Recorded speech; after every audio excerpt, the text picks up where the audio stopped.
Bonjour. Alors vous avez bien été occupé hier puisque vous avez ajouté toutes les dates de jours fériés de l'année 2021 et vous avez en plus ajouté les anniversaires de vos proches, de votre famille, etc. Donc ça vous a peut-être pris une petite partie de la journée en faisant bien attention de ne pas vous tromper et peut-être que vous êtes aperçu que ah oui bah tiens en fait on devait partir à tel endroit et puis finalement bah, ça tombe sur l'anniversaire du petit dernier ou de l'arrière-grand-mère ou etc. etc. Votre agenda donc est rempli. Vous avez mis chacune des cases. Maintenant, on va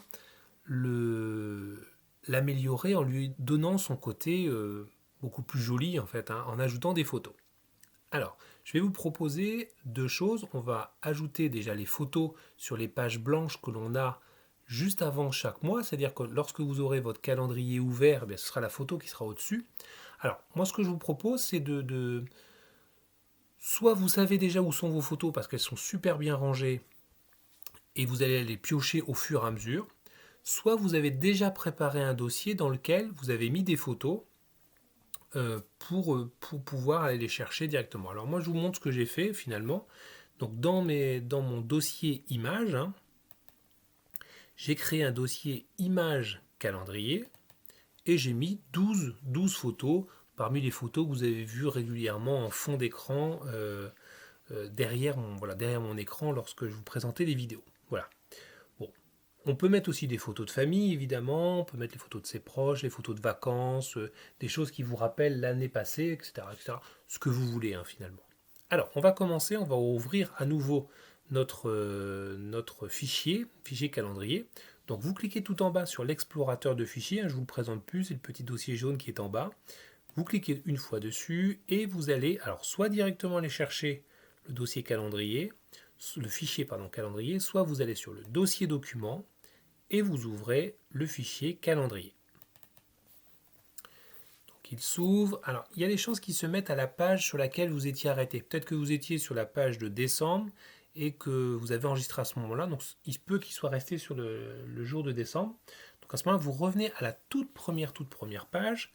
Et si vous regardez en bas, vous aurez page 1 sur 24, puisque je vous rappelle, il y a 12 mois. Pour chaque mois, on a en plus une page avec une image, donc ce qui fait 24 pages en tout. Alors, on va s'assurer que notre curseur soit bien en haut, hein, et on va aller insérer une image qui vient d'un fichier. Donc pour ça, on va cliquer donc sur le mot insertion, puis on va descendre sur image, et on va glisser sur à partir d'un fichier. Et je vais aller chercher un fichier. Alors là, je tombe directement dans le dossier parce que les choses sont bien faites, mais admettons que je serai là, donc je vais chercher par exemple moi dans Images, puis dans Images calendrier. Mais vous pouvez très bien aller chercher dans Images, puis dans l'année 2020 par exemple, et aller chercher une photo marquante de 2020 que vous allez avoir envie de mettre sur votre dossier. Alors ça peut être aussi par exemple la photo de la personne dont ce sera l'anniversaire dans le mois de janvier. Admettons que vous avez deux personnes de votre famille ou dans vos amis qui ont leur anniversaire ce jour-là, eh bien vous mettez les deux personnes si tant est qu'elles soient ensemble sur une photo. Par exemple, hein, c'est un exemple que je vous donne. Alors moi je vais choisir une photo, voilà le train enneigé là par exemple, et je vais cliquer deux fois dessus. Alors si votre photo est de belle qualité, elle va venir s'installer, ça voudra dire qu'elle sera grande. Et si elle est grande, elle viendra s'installer exactement de chaque côté de l'écran pour prendre le plus de place possible.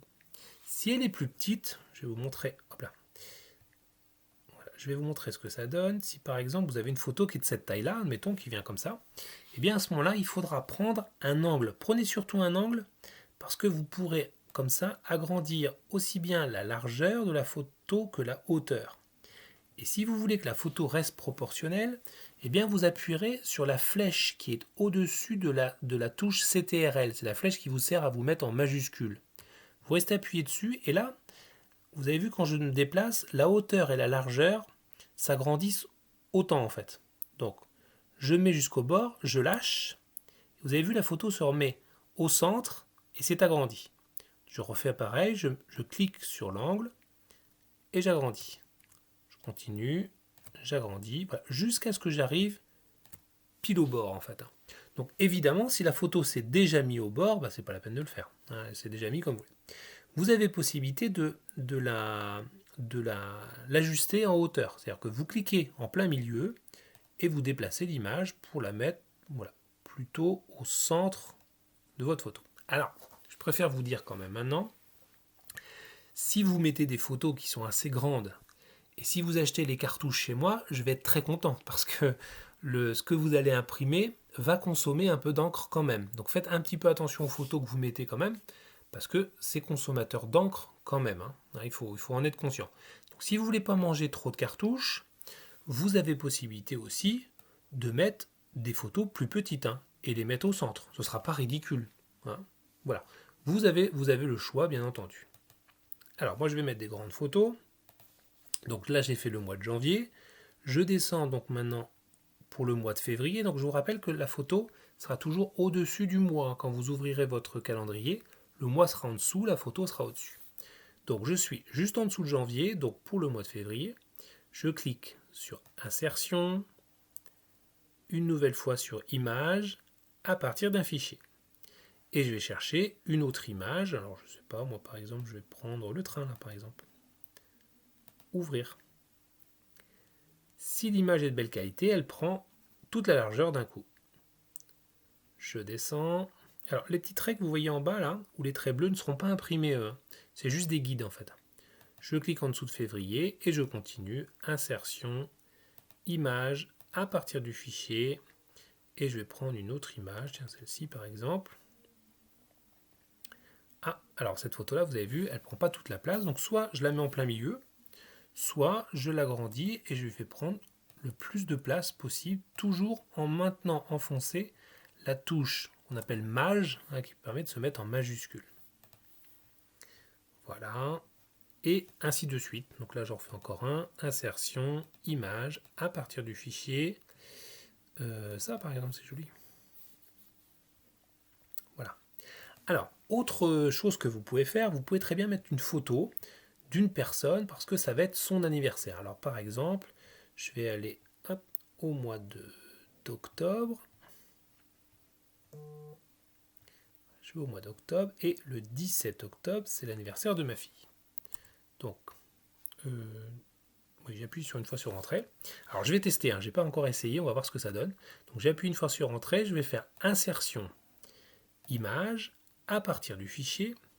Et là, je vais aller chercher une photo de ma fille. Alors, je crois que j'en ai une par là, voilà. Donc, je l'ai insérée. Alors, petit problème, vous avez vu, ça a agrandi beaucoup ma case, qui fait que ça a fait sauter en fait la dernière ligne. Donc, il va falloir que je réduise de beaucoup cette photo. Pour ne pas la déformer, je vais cliquer sur l'angle, je vais rester appuyé sur la touche Maj et je vais réduire. Voilà, donc du moment que ma dernière ligne, le 31, ne vient pas déborder sur la page d'après, et du moment que ça ne décale pas encore plus, bah c'est bon, j'ai la bonne taille. Ma photo fait la bonne taille. D'accord? Vous voyez le principe? C'est qu'il faut que vos cases gardent toujours plus ou moins une même taille. Alors, vous avez une possibilité de réduire encore un petit peu si vous ne voulez pas que ces cases-là soient plus grandes que celles d'en dessous, hein, bon, tout en gardant quand même la photo. Ça permet en fait d'avoir ensuite possibilité de marquer le prénom de la personne à qui appartient l'anniversaire, tout simplement. Comme ça, on sait que le 17 octobre, c'est l'anniversaire de Jade. Voilà. Donc, comme d'habitude, je vais vous laisser remplir évidemment tout ça. Il faudra, puisque c'est notre dernière séance de la semaine, il faudra imprimer votre agenda. Pour imprimer l'agenda, logiquement, vous êtes censé imprimer en recto verso. Si votre imprimante fait le recto verso, bah c'est magnifique. Vous la laissez imprimer, mais attention, si vous imprimez directement comme ça, elle va vous imprimer la première page avec une photo et à l'arrière de cette première page, elle va vous mettre une page, la page de l'agenda. Et c'est pas ce qu'on veut. En fait, nous, ce que l'on veut, c'est que la toute première page soit blanche. Hein, ça pourrait être écrit par exemple agenda 2021, pourquoi pas en très grand. Mais on veut que cette page-là soit à l'arrière de la première page, en fait. Et qu'on commence ici avec à l'arrière de janvier la photo de février. D'accord? Et voilà. Ensuite, février sur une page, et à l'arrière de février, la photo de mars, et ainsi de suite. Si votre imprimante donc fait le recto verso, il faudra imprimer. Donc il faudra faire fichier, imprimer, et vous imprimerez seulement la page 1. Donc pour ça, vous allez cocher la case et vous choisirez imprimer la page 1. Vous cliquez ensuite sur imprimer, là l'impression s'en va et ne vous imprimera donc que la page 1 uniquement.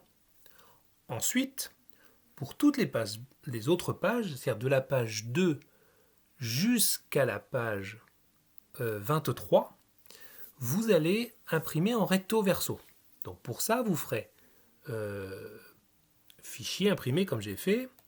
Ensuite, dans page, vous prendrez de la page 2 à la page 23. Donc pour dire à la page 23, je mets le moins, c'est le trait du 6 en fait, le tiré du 6 comme on dit. Et dans l'imprimante, je vais lui dire d'imprimer en recto verso. Donc, alors ça va dépendre de votre imprimante évidemment, mais en général on clique sur propriété et ensuite on choisit recto verso.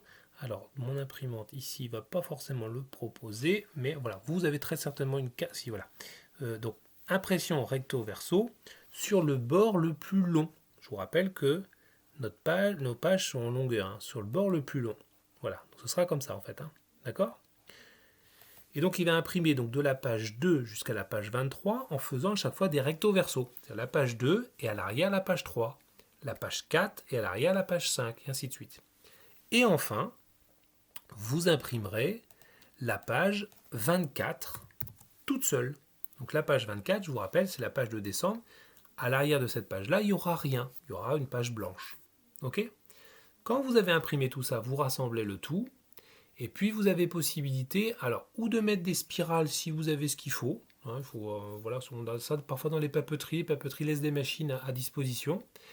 Ou alors, vous avez possibilité de percer des petits trous avec une perforatrice ou mettre tout simplement des agrafes, tout simplement. Voilà, donc je vous laisse bricoler, faire tout ça. Si vous avez une photo, vous pouvez prendre une petite photo avec votre téléphone portable ou avec votre appareil photo et me l'envoyer par mail pour voir votre réalisation. J'en serai très content. Je vous souhaite une belle fin de semaine et je vous dis à très bientôt. Au revoir.